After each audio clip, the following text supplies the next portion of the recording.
Les tentatives d'ingérence russe sur les réseaux sociaux durant la campagne américaine de 2016 revues à la hausse. Jusqu'à présent, Facebook estimait que seules les publicités à caractère politique achetées en Russie dans les mois ayant précédé et suivi l'élection présidentielle avaient été vues par 10 millions d'Américains.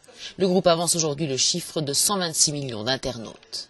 Et Facebook d'assurer que les comptes liés à des acteurs russes ont été fermés. Le réseau social cherche désormais à savoir comment la plateforme a ainsi pu être utilisée. Pour cette journaliste politique, il était difficile, voire impossible pour les utilisateurs de Facebook d'identifier des messages comme provenant de Russie, surtout, dit-elle, si ces messages étaient partagés ou likés par d'autres internautes.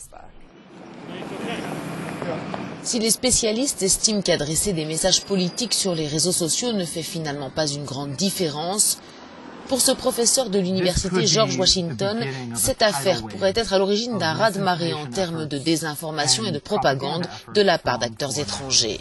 Ces nouvelles données interviennent alors que Facebook, Twitter et Google sont dans le viseur du Congrès américain.